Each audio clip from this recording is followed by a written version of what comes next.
On today's episode, we're going to be talking about Disney and Disneyland and Disney films being spiritual and spooktual.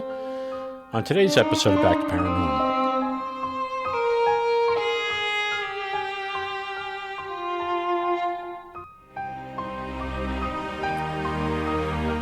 Well, howdy, partners. This is your pal, Brian Mitchell, and I am here with Marjorie, and we are here for another episode of Back to Paranormal. Glad you could join us. Today's episode, Marjorie. Hello. Say hello. It's Thanksgiving Eve. It's Thanksgiving Eve, and happy Thanksgiving to all our friends here in the States, and we have people listening from all over the world, so you're welcome to listen too, and we hope you keep coming back. Today's episode, we're going to be talking about Walt Disney and Disneyland and the Disney Studios and the films that they made. And we're going to be talking about the Ghost of Walt Disney and also how Walt Disney affected his filmmaking with certain themes that were kind of spooky sometimes and very spiritual and magical. So, I've been wanting to do this episode for like a year and a half for Cartoonerific. Yes. And this is a crossover episode. So this will be also on the Cartoonerific Podcast channel on YouTube and also audio-wise all over the place. As well as Back to Paranormal. So this is kind of a unique time. We don't have too many crossover episodes like this, so this should be pretty neat. Yeah. So this is kind of an experiment. But we have a drink for tonight, and this is a special Thanksgiving Day drink. What are we going to be having tonight? Yes, in honor of Thanksgiving, I have some delicious mulled apple cider. Moldy apple cider. No. Okay, so what? Okay, wait a minute. Before we boop, what's in this? Okay, so I gently steep fresh apple cider with mulling spices like cinnamon stick, star anise, cardamom pods, cloves, and I get that all infused. Okay. And then I pour in a little bit of rum. Rum. So what kind of rum do we have in here? This is Bacardi Gold. You want to do like a dark rum, like Myers or Gosling's, or a Bacardi Gold. Before we do this, I want to thank the folks over at it's basically Vineyards of Farmingdale, Long Island, New York, who's also known as Stu Leonard's. I like that store. Yeah, of Farmingdale, New York. It's a big liquor store, and they have some wine and spirits, and talking about paranormal stuff. They're the neighbor of 103.1 The Wolf, my favorite country. Your favorite country music station, which is upstairs. But anyway, I just got there on time. I had a long day, and I just made it there, and they were closing up shop, and I said, please, we need this for the podcast, for our toast drink, and they let us in. That's so nice. And it was so nice of them to do that, and I was able to run in and get some Bacardi and get the heck out. Yeah, that's a good store. They have a really nice selection, and the staff is always very helpful, and they were very helpful to you. Yes, they were very helpful. So anyway, I throw out to them, just a little acknowledgement of their help and participation in this podcast unknowingly. For this delicious drink. So here we go. Are we going to do the countdown? Countdown to Thanksgiving. 3, 2, 1. There we go. Ooh. Happy Thanksgiving. Happy Thanksgiving. Here we go.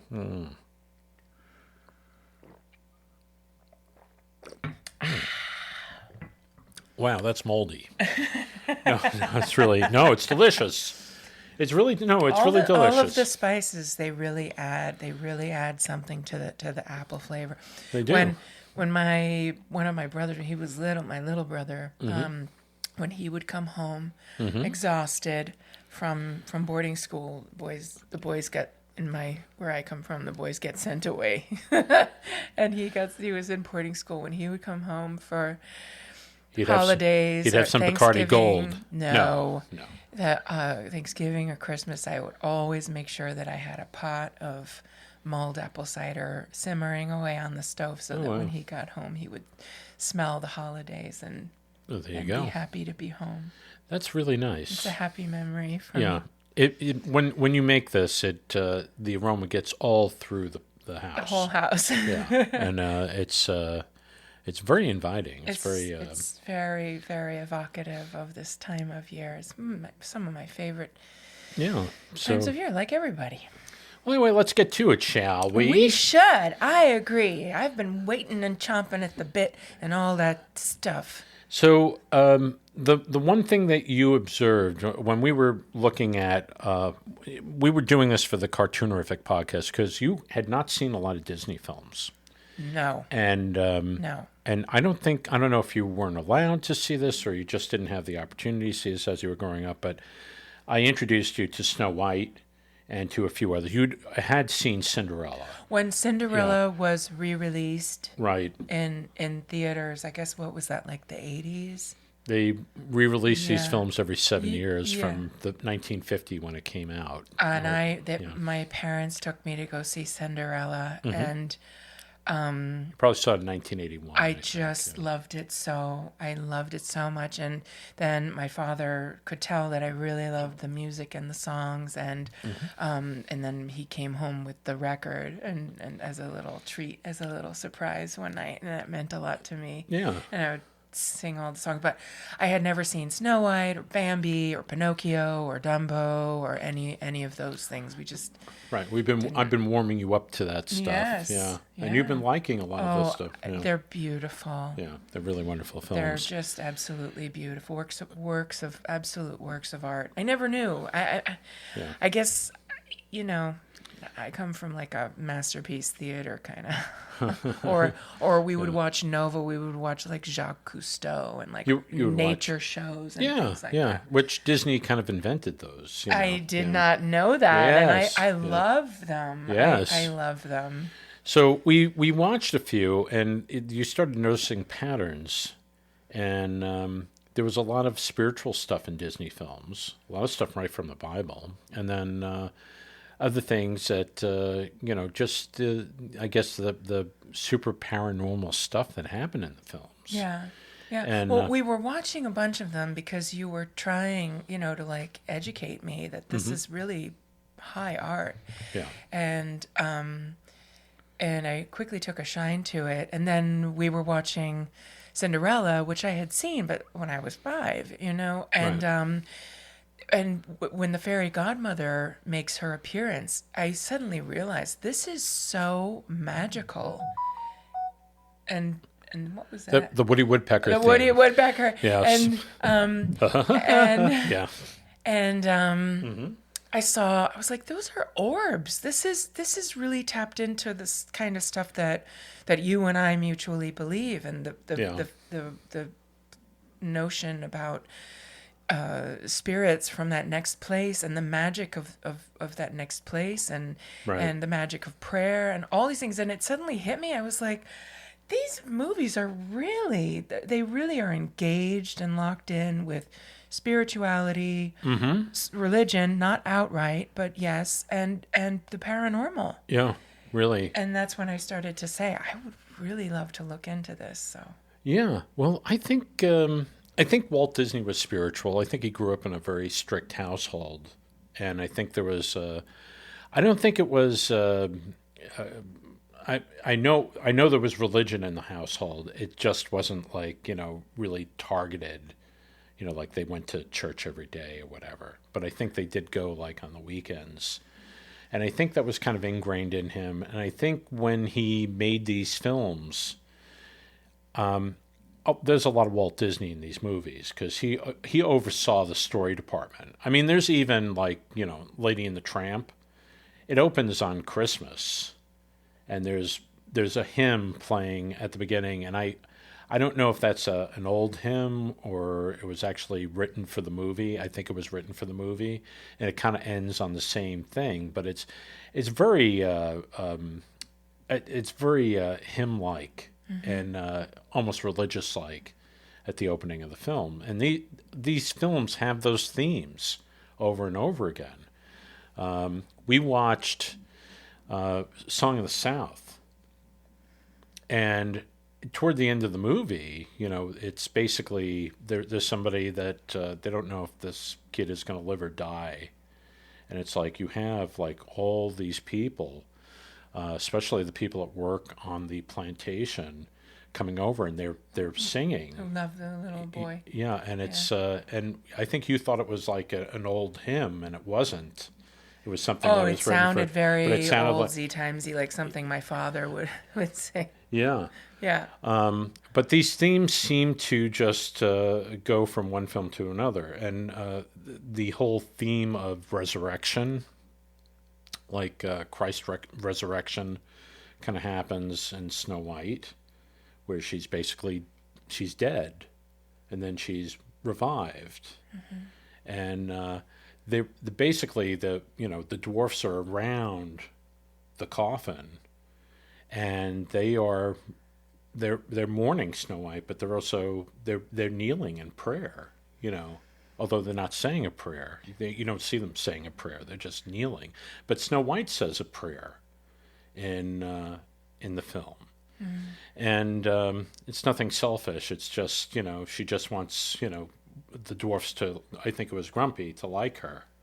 So these themes just keep coming up over and over again. Pinocchio is the same way. Oh, for heavens, and Sleeping Beauty, Pinocchio is resurrected into a human form. Right. A lot of that transformative stuff, and Beauty and the Beast, which was actually made after Walt Disney, was no longer, with us.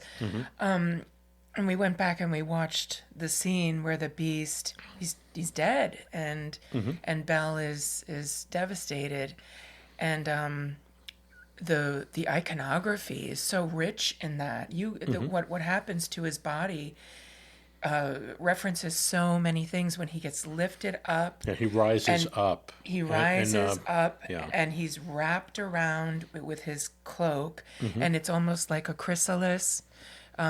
Wherein a caterpillar becomes a butterfly, but then when he's lowered back down, it reminded me of Peter Paul Rubens' the descent of Christ from the cross, where they lower him down with his by his shroud, and also just his limp body. It's evocative of Michelangelo's Pietà, where the Virgin Mary is holding the body of her child and of her dead son. Yeah. And I mean, it's just so rife with all of these beautiful references through historic art, with regard to resurrection and we watched there's an obscure Disney film that's probably a lot of people haven't seen, called Melody Time. It's made up of a bunch of different shorts, and they were produced for this film, but they called it a package picture. And one of those is Johnny Appleseed. And Johnny Appleseed is an interesting one because it's just this guy, it's just some guy, he just has, he likes to plant apple seeds, and, that's kind of his thing. And then he's approached by his guardian angel, which is this older guy. An old prospector. Yeah, kind of comes down and says, "Hey, you got some work to do, you can do it. Yeah. You can do the old prospector. No, I'm not going to do it. No? Johnny, you can come down. Yeah, whatever. So anyway, so the old prospector comes and just materializes and convinces Johnny to go around the country planting apple seeds. And so it's almost like it's his mission.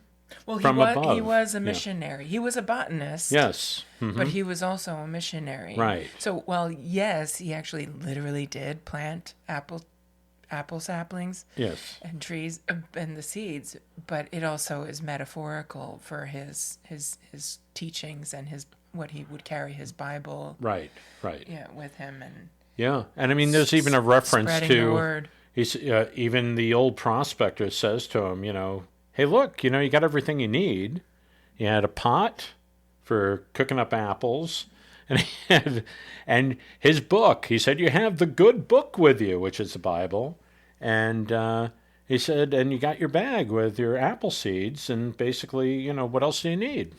And so he convinces him to do this. He does convince him because he's hesitant, because he's living, I guess, like it's John Chapman. He was a real guy. Dude. Yes. And I guess Ohio, Pennsylvania, which was then the frontier, and he would see these pioneers heading out, and they were all like, Paul Bunyan. I mean, like big, strapping, strong. Like take down a tree with one swipe. Right. And he was like, but I'm so scrawny. I'm just here to work in my garden. That's right. And his guardian angel says, your strength comes from within. Yeah. From your faith. A lot of good stuff, but this is all stuff that. And you know something? Yeah. I never saw that movie, and you made me watch it a couple weeks ago, and I knew the song by heart because when I was a little girl, we sang that song in Miss Rudiakoff's music class. Wow. And you never knew where it was from. I had no idea where. I mean, I knew it had something to do with Johnny Appleseed, but I didn't know that it was from the Disney movie. I would just sing it. Yeah. Aside from it being a wonderful little song, it's a very interesting movie within that film, Melody Time. Very. And I don't want to give away the ending, but well, he does die. He does die, and he's not still alive. And spoiler alert! He dies. He dies planting these seeds all around the country, and basically the old prospector comes back, and I won't give away what he said, but he comes for Johnny, and Johnny's like, "Hey, what's going on?" And it's like, trees to plant. Yeah, and you got trees to plant. And he said, "No, I'm not even alive anymore." And it's like, well, we need apple trees up in the heavens, Johnny. Yeah. Well, at first he's mad, and he's like, "Dag nabbit, So it's you don't hear that word very often, except when I'm saying it. No, but it's an entertaining show. But once again, it just shows all the spiritualism in Disney films. And, we were talking before about... Yeah, and as he walks away with his angel, he looks back over his shoulder at the old man sitting under the tree. Right. Which is what he wants. His husk. His husk, yeah. It was neat. Yeah, so it's a really... There are a lot of these supernatural and spiritual references, and I'm so glad that you introduced me to these movies. Oh yeah, well what's interesting. Disney really, he would set these films in motion. Everything went by him as far as, story on this or that, and, from one picture to another. And, his beliefs somehow got into those films. I think he was kind of a magical man to begin with because, you might talk to some of the people, if you could talk to some of the people who worked with him. He wasn't the easiest guy to work with, but they respected him and they respected his talent. And he did a lot of amazing things, and he pushed development on so many different things as far as making films. And, Fantasia we watched, which was, we'd watched it before, but we focused on one main element in it, which is basically the Night on Bald Mountain sequence, which goes into Ave Maria, which ends the movie. And I know you had a bunch of thoughts on this. It starts off with basically the devil, which is Chernabog. That's the name of the devil, and he summons up all the spirits from the earth, from the graveyards and stuff. And it's a very powerful piece of animation. And then what happens is Ave Maria kicks in, and the sun starts to come up, and all of a sudden he is basically, shunning the sun, and the Prince of Darkness is basically he's hiding himself from the sun, and all the spirits kind of go back into the graves, and then all of a sudden it's this enlightened motion or movement that happens with the song Ave Maria, which is absolutely beautiful in the film. Franz Schubert. Yes. So it is. It's amazing because the film ends on this note, and it's kind of a quiet note. You know, the film is about a little bit over 2 hours long, and to do this section, I think this section was probably about 10 minutes of the movie between the one going into the other. And what are your thoughts on it? It's very spiritual. There is a lot.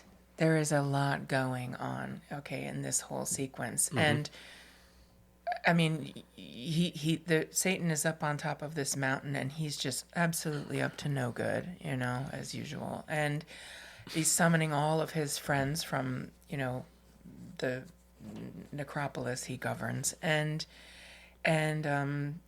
horsemen of the apocalypse, dead souls, skeletons. Mm-hmm. He transforms witches into goblins and into everything, and skeletons, and it's full of all sorts of scary stuff. And the music itself is scary. Mussorgsky is a pretty powerful Russian composer, and mm-hmm.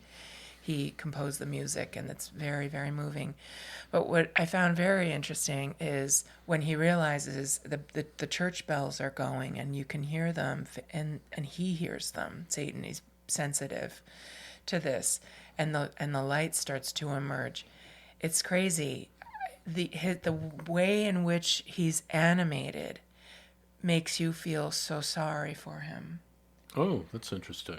Yeah. Because at the very end, before he takes his wings and his massive wings and wraps himself up, almost like fetal, mm-hmm. as a comfort pose. Right. He has these facial expressions, like, and he shakes his fists up towards the sky, like, why? And I said to you, I was like, even mm-hmm. he doesn't want to be like this. Yeah. And you, I don't know about you, but my heart, that really got me. Oh, that's interesting. It's an interesting take. Yeah. Yeah. But yeah. And then you have mm-hmm. this beautiful procession of lanterns, and I can tell you the significance of that. Yeah. No, please do. Okay. So the sort of festival that this demon is Chernobog is presiding over is very correlated with old Halloween. Mm-hmm. You know, All Hallows Eve. He's yes. bringing the dead to life again, yeah. mm-hmm. and having his fun. And that actually also, which is back in the olden days, it was in the middle of November, which is like the beginning of the dawn of wintertime. Mm-hmm. And it also coincides, ironically enough, with Martinmasnacht, which is St. Martin's Day. Mm-hmm. And that's a festival of lanterns. In old ancient German, St. Martin was a Roman, a member of the Roman cavalry, and this was in the mid 300s.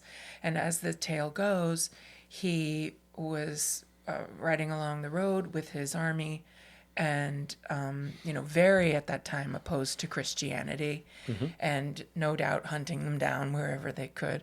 And he found a beggar on the side of the road, and he was freezing, and it's the middle of November in Germany, and he takes off his cape, his long cloak, and with his sword he cuts it in half, and he gives this fabric to this scantily clad, freezing cold beggar. Mm-hmm. And then later that night, when he went down to camp, he had a very vivid dream, and Christ came to him in the cloth mm-hmm. that he had given to the beggar. Right. Wearing it, and said to all the angels around him, this Martin, this Roman soldier, gave mm-hmm. this to me for to keep me warm. Right. And when he wakes up, as the story goes, his cloak is whole again. Oh. Yeah. Wow.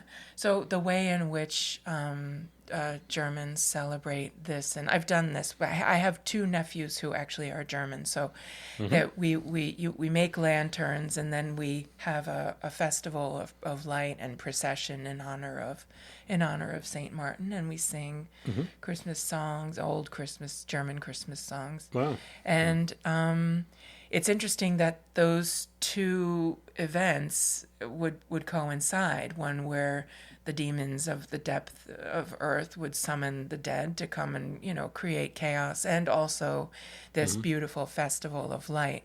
Right. And one thing I thought, there was so much iconography in the artwork of this. They walk over a bridge that has 3 pointed arches. Right. And water plays such an element in all of this. How a lot of those evil spirits were coming up out of the deep of the water. Right. But then when the lanterns are going over the bridge, they're so clearly, beautifully reflected in that water, the same body of water. Right. And also when you're going towards the very end, we're walking through this very, very dark forest. And all you see is just this sliver of light, and it's almost like a sliver of hope, because we've just been through witnessing all this evil and horrible wrongdoing, right? And then there's this sliver of hope, and then it just slowly opens up wide. Yeah. So the light will always triumph. That's pretty much it. Yeah. Yes. Yeah. That's the way I've always saw this. It almost it's very moving. It has it almost feels like cathedrals too in the imagery. Well, yeah, and, Gothic architecture was definitely directly taken from way up in the north, where the Vikings lived, and like my people who were pagans and ferocious people. When they started to take to Christianity, little by little, like really, really late in life. Right. They would make their churches in the forest. Right. And they would use the trees, and they would tie them together. They would tie them to create. So Gothic architecture is definitely directly taken from. Interesting. It's supposed to look like a forest. Interesting. That's very interesting. Taken directly from nature. Yeah. There's lots of films like that. I mean, we talked about Pinocchio, and Dumbo in a way. I know you're not a big fan of Dumbo, but Dumbo is also. Don't hate me, folks. No, that's all right. It's the big thing with Dumbo is this guy, which is this little elephant, is basically, he has these big ears, and he can't, basically can hardly walk with the ears. It's very, very sad. He's adorable. He is, but he's an outcast. It's almost like the Rudolph the Red-Nosed Reindeer story. It's like your nose, shines. It's like you're, hate to say this, but you're a freak. You're a hot mess. Yeah, and basically you're useless. And then Dumbo somehow finds out that his ears, which were a curse to him, are basically this gift. And in a way, he kind of resurrects. He comes from this place of not being able to do anything to being able to fly with these ears, and now he's like the star of the circus. And it's a very satisfying, and it's almost like a resurrection, almost like a character that is lost and dying, and now all of a sudden is like, can't do anything wrong. He's very special.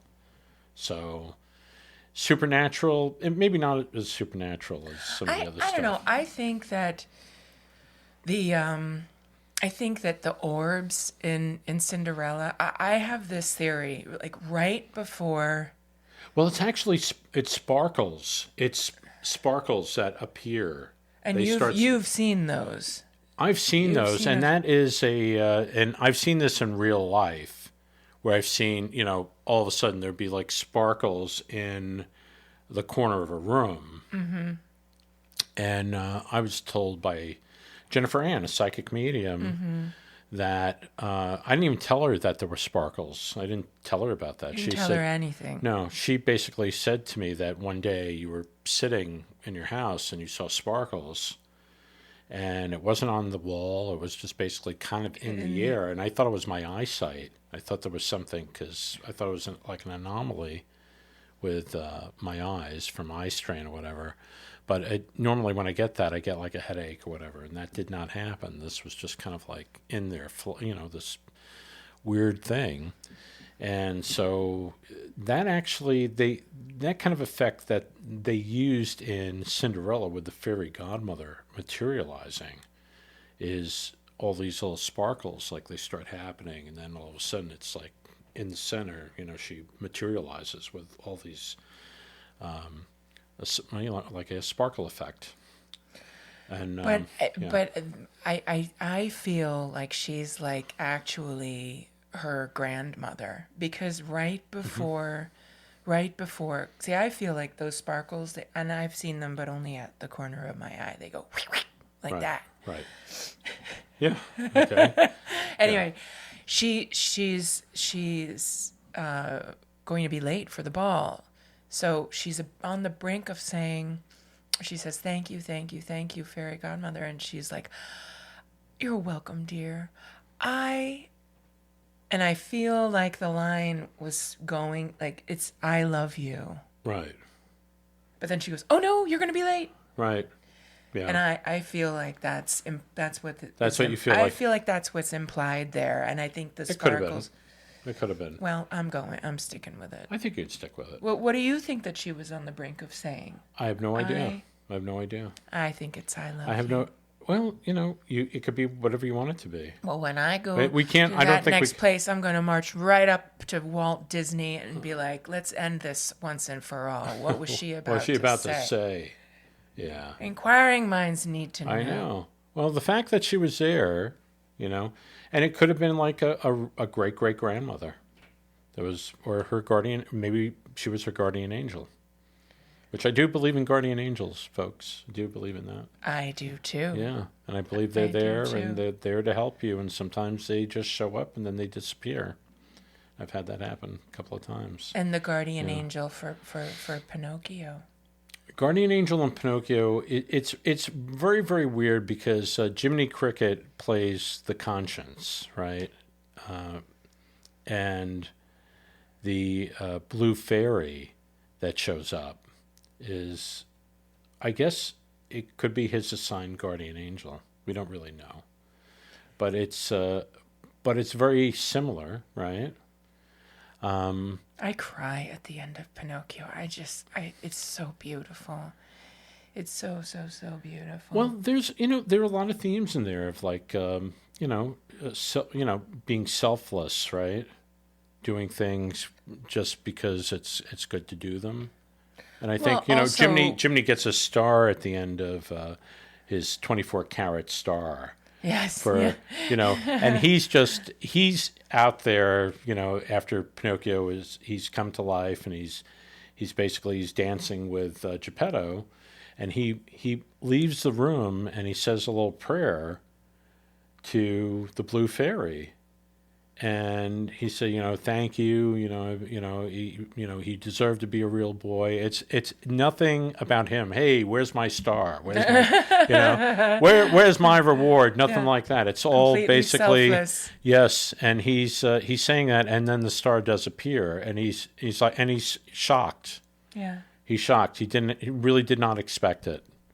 Yeah. Even though he does ask for it early in the film. He does ask for like maybe a little medal or something like that. Because he wants to be... Yeah, but then at the end of the movie, it's not about that. He's just happy that, he took care of this kid, he watched over him, and then basically, he got a star at the end, which basically was just, wasn't asking for it. And that moves me. That really moves me. There's a lot of themes like that in Disney films.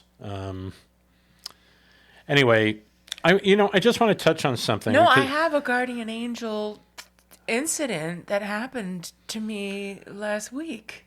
It's not Disney. It's not Disney related. No, but I want to hear what you have to say. What happened was crazy. I think we should hear that because it's interesting. Good. Tell the story. No, but I hate when I interrupt. No, because I'm taking it to a different place. So.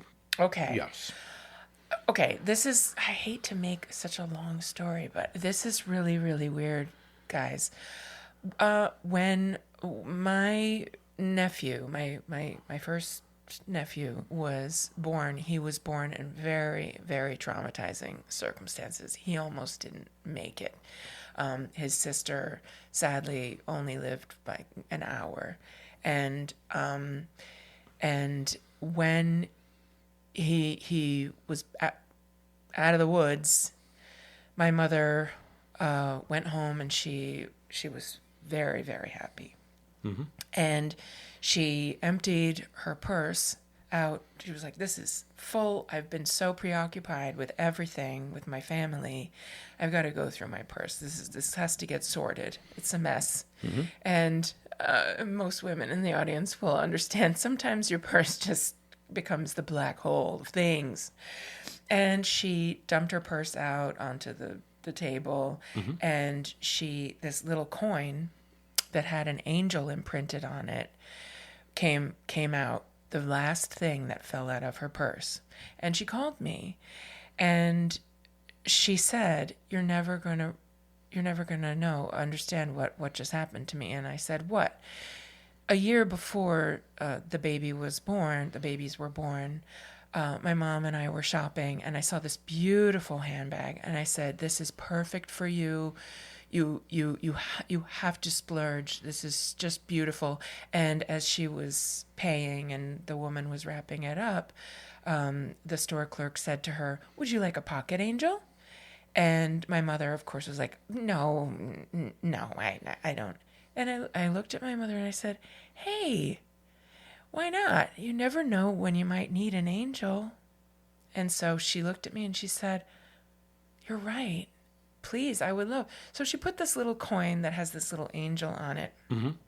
into her purse, and she never thought twice about it. Right. And then this tragedy happens, and she empties her purse, and the coin comes up, and she said, then you said to me, take this angel, you might need it. Mm-hmm. And then right after we're kind of able to relax a little bit about the baby, mm-hmm. she finds the coin again. That day, right? That very day. Yeah. Wow. Anyway. Last thing to pop out of the purse. Last thing to pop out of the purse. Out of all the junk. Out of all the crud. Right. Okay. And receipts and coins and it. Right. And so then we went back down.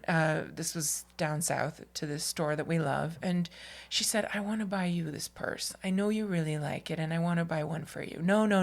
That's too generous. I have everything I need. No. Yeah. And then that Christmas, I had to spend alone. And I get this big box from my mother with the purse in it. And I opened it up. And I was like, oh, this is so beautiful. What a generous gift. This is so nice. Mm-hmm. And then I opened the little zipper pocket because I just had this gut feeling. And in it was an angel coin. An angel coin, right. All right. Yeah. Now, because of the significance of that, and because there was an angel watching over my beautiful little nephew, that coin has never left my purse. Right. It has never left my wallet. It always goes right back in. Right. And we're talking 13 years. Right. It's been in there. Mm-hmm. And last week, I was kind of down in the dumps about a whole bunch of stuff. Right. And I feel ashamed, but I think I was taking things for granted. And I went out to the console to grab my wallet to go out and do some errands and go to the shops and take care of what I had to take care of. And I grabbed my wallet, and right next to my wallet is the angel coin face up outside of the purse. And outside of the wallet, I open up my wallet, the zipper, the coin purse inside the wallet is completely closed. Right. There are no other coins in that drawer. Wow. Nothing else scattered around. The wallet was closed, snapped shut, all of this. There was just a coin that never leaves my wallet out on the side looking at me. And I think it was my guardian angel saying, you have a lot to be thankful for. Yeah.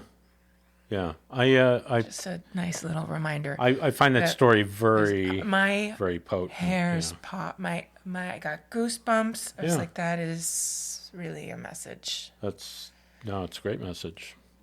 anyway, no, I thought that was miraculous. There's these little miracles that happen every day, and I think we don't pay heed to them. I think a lot of people just kind of ignore them. Oh, that's funny, or they say, well, what a coincidence. And, how many times have I said on this program that I don't believe in coincidences? No. I think the odds of things happening, like, seeing the same numbers over and over and over and over again, the statistics on that are pretty incredible.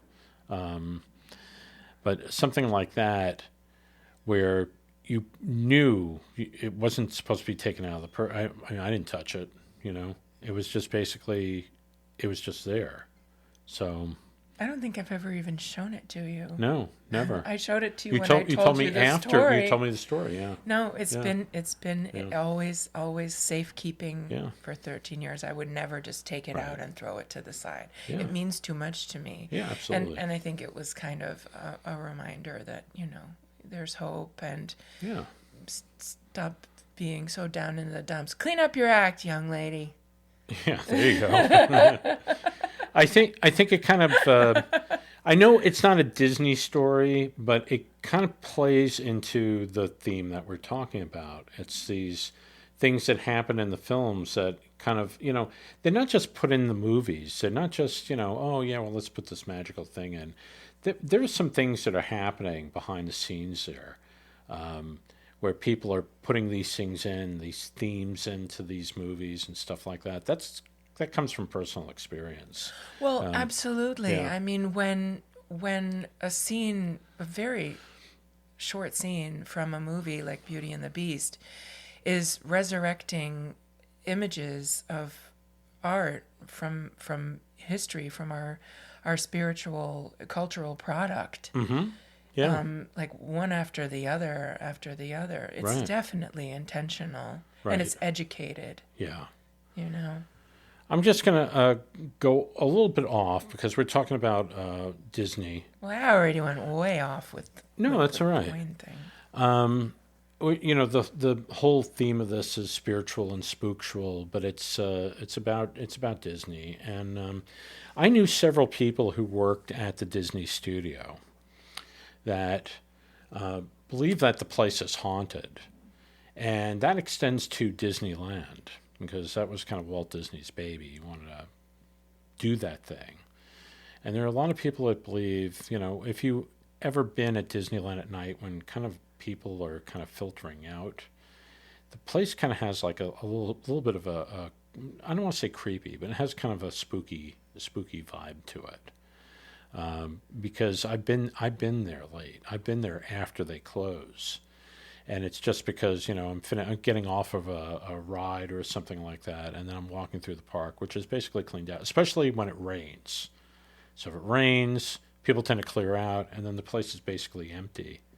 And even though there are workers around and stuff like that, you don't really see them because they're behind the scenes. But the place kind of takes on a little bit of a spooky vibe. And, if you look at some stuff, there's cast members online that have talked about the place actually, talking about some creepy things that have happened and in the attractions. And we watched some video of this, and I'd seen the video actually years ago of this, but there's some video from security cameras showing a spirit walking from the exit of the haunted mansion down the pathway, and then going from one camera to another. Four separate cameras following it all the way. I know people try to debunk it or whatever. It's really kind of hard to debunk, but you could see the thing walking, and you could see right through it.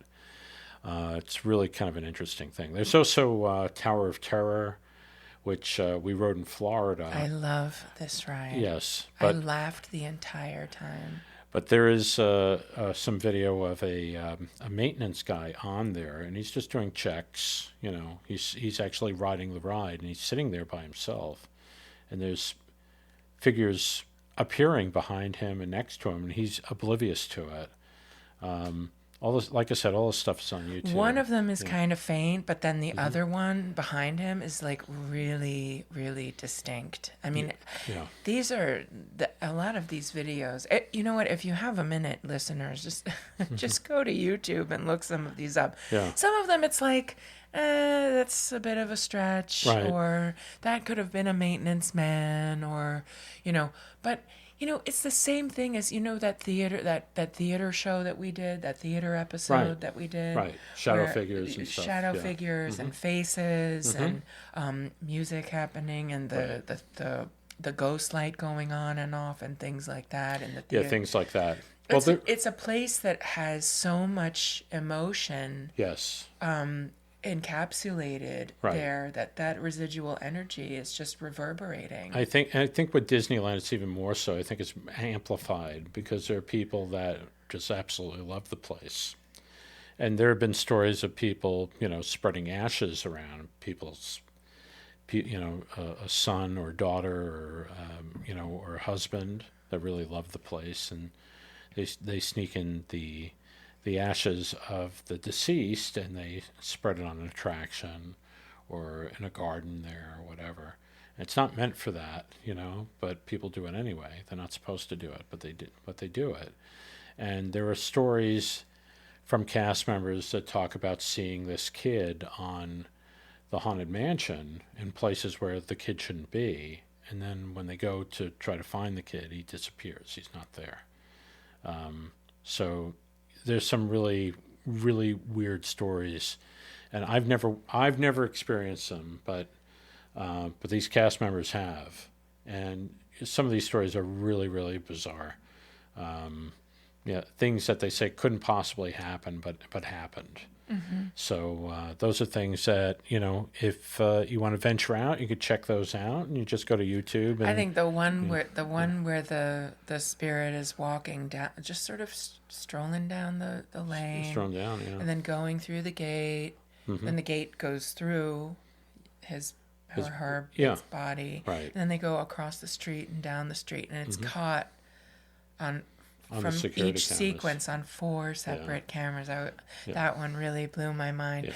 But I don't think, okay, we promise spiritual and spooktual, and I don't want to say that that's not spooktual. It is, but it's also, it's generated because of people's joy being there. I think so. I think so. But the videos are kind of like, whoa.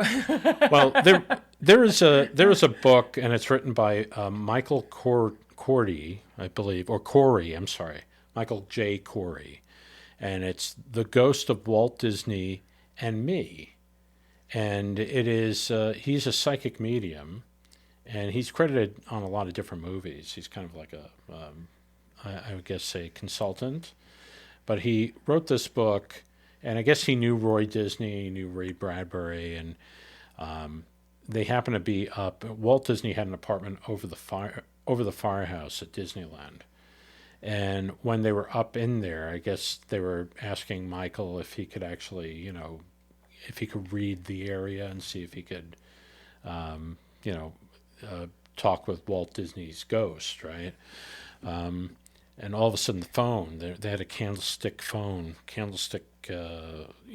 guess that's what they call it, not a candelabra, candlestick phone. So it's an old-timey phone in there. And the phone started ringing. And the weird thing about it was the phone was not plugged into anything. So that's just one of the stories. But there you go. There's another story too. There's a lamp in the window there, and they were shutting the lamp off, like if nobody was in there, because people would go and stay there for the night. It's just like this small 1-bedroom thing. It was actually just like a pull-out couch in there and stuff like that. But anyway, sometimes people would stay there, and I think after Walt Disney died, I guess that didn't happen so much. But they would, I guess the people that would go up and clean the place, they went up in there, and they would go in there, and all of a sudden the lamp would turn on. Now, the lamp was plugged in, but all of a sudden it would turn on. And then they would proceed to turn it off when they left, and then the lamp would somehow find its way on again. Like they'd be outside and the lamp would just turn on. So they attribute that, they believe that area is kind of haunted. There are shadow figures underneath there. So if you're out there in Disneyland, that's why they decided we'll just leave the light on. They decided to leave the lamp on. And so that's the deal. So the lamp is always on now. So when you go by there, by there at night. During the day, that lamp, if you look up there over the firehouse, that lamp is always on. So that's why they do that, because of the lamp problem. The lamp problem. And that's very interesting to me, because that says that, Walt Disney's spirit is probably somehow, I'm certain of it. Yeah, because he loved the place. It was his dream. But if you go downstairs and they have the fire vehicles down there, people have walked around there and caught shadow figures underneath. And so that's is it like a real firehouse with like fire? I don't think they used personnel? it. I think it was just there to house these old fire engines. I don't think they ever pulled those out. But they do have their own fire department. But it's not where Main Street is. Yeah. Okay. Mm-hmm. But they're like old antique fire engines that have been restored. And so you can go in there and look at them. And so it's pretty neat.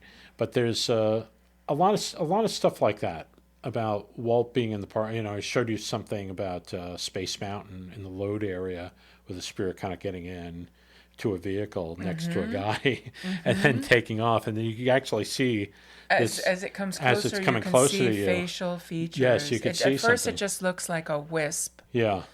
Yeah. Yeah. And it's very, very, very interesting. So, I do believe the park is haunted. And one other thing about Fantasia and the night on Bald Mountain. We'll go back to that in a second. Hold on to that. I'm holding it. Hold on to that. Yes. So another thought is, a lot of people who worked at the Disney studio, Walt Disney had his office in the animation building. If you see Saving Mr. Banks, which basically Tom Hanks is playing Walt Disney in the picture, Walt Disney had a corner office on the 3rd floor.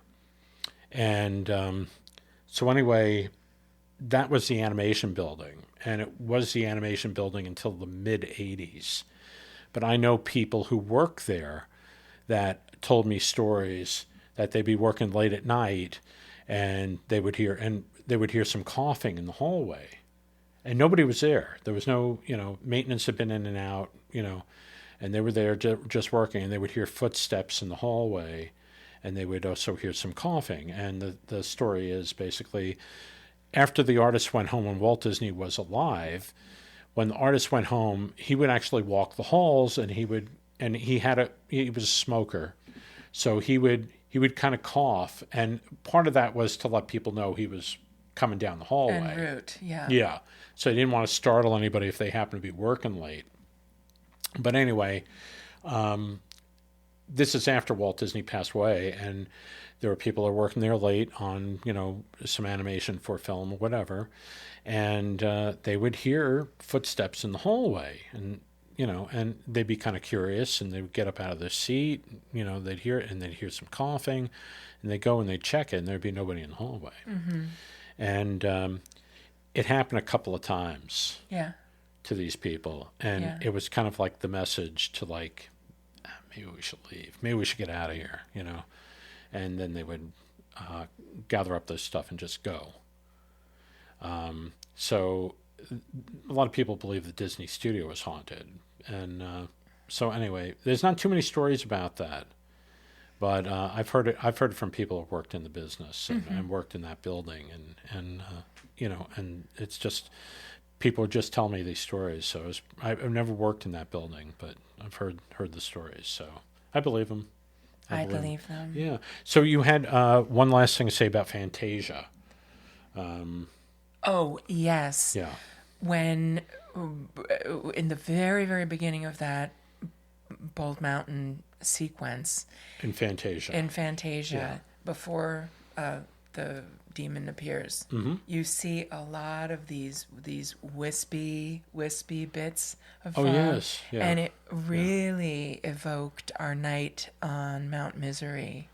Yeah, we did Misery Road. We did a show, which if you haven't heard it, you should go back and listen to it. It is It's a show where we actually went to two of the most haunted roads in New York, possibly the nation, Mount Misery Road and Sweet Hollow Road. And when we drove there, there was absolutely no fog of any kind. And when we got to this area, we're driving down the road, and there were these wisps. Just on these two roads. On these two roads. Wisps Nowhere else. I can't even say it was fog, because it was just like misty streaks, almost like a spirit. You know, if as you drove, they would just sort of come up. They would come up and over pass the car. And over the car. Or through the car. I guess. I thought they were beautiful, but it was very odd atmospheric phenomena. And we talked to another psychic medium, and he said that's definitely an ectoplasm situation. Yeah. And, I can't believe that when we recorded that episode, this has nothing to do with Disney, but his first name is Walt. Right. Walt Whitman was born in that right there. That was where his family's homestead was. Right. And in so much of his poetry, he would reference the ability to see the dead alive here on Earth, that they do walk amongst us, and you can see them. Yeah. And when I was, a kid studying English poetry and American poetry and literature, coming up in school, I would read this and I would be like, that's interesting. This guy's colorful. But then you go and you see his birthplace, and there are these wisps of atmosphere just coming up at your car, and you're like, oh, okay, he wasn't. Maybe he had something going on. He was onto something. Pretty interesting. That Walt. Yeah, the Waltz. The two Walt. That's what we're going to call it, the two Walt episode. Yeah. Anyway, okay. Well, I think we just leave it right there. Yeah. I think you could discover these films. I mean, there's a lot of other Disney films that have that. People watch Disney films for so many reasons. They make them feel good. They do evoke emotions. A lot of positivity. But there is a lot of positivity. Yeah. But then when you go back and you kind of look at it with this paranormal, supernatural, spiritual lens, you really pick up a lot. Oh, there's a lot. I mean, there was even I just brought it up to you before. There's even a line in the Jungle Book where Bagheera. This is after Baloo. Seemingly, he passes away after a fight, and he's not dead. He's just kind of lying there playing dead, or he's knocked out or whatever. But Bagheera delivers a line from the Bible, which is very interesting. And I didn't realize Directly from the Bible. That's interesting. Because they don't even quote the Bible in Johnny Appleseed. No. But they did here. So, I guess they got to a point where they were like... They were just comfortable with it. We're just going to do it.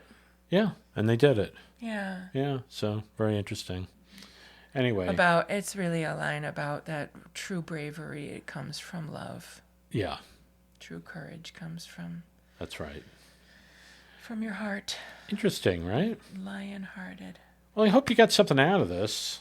I definitely got something out of this. I did. I mean, you watch these movies and you see all the beautiful colors and the beautiful animation.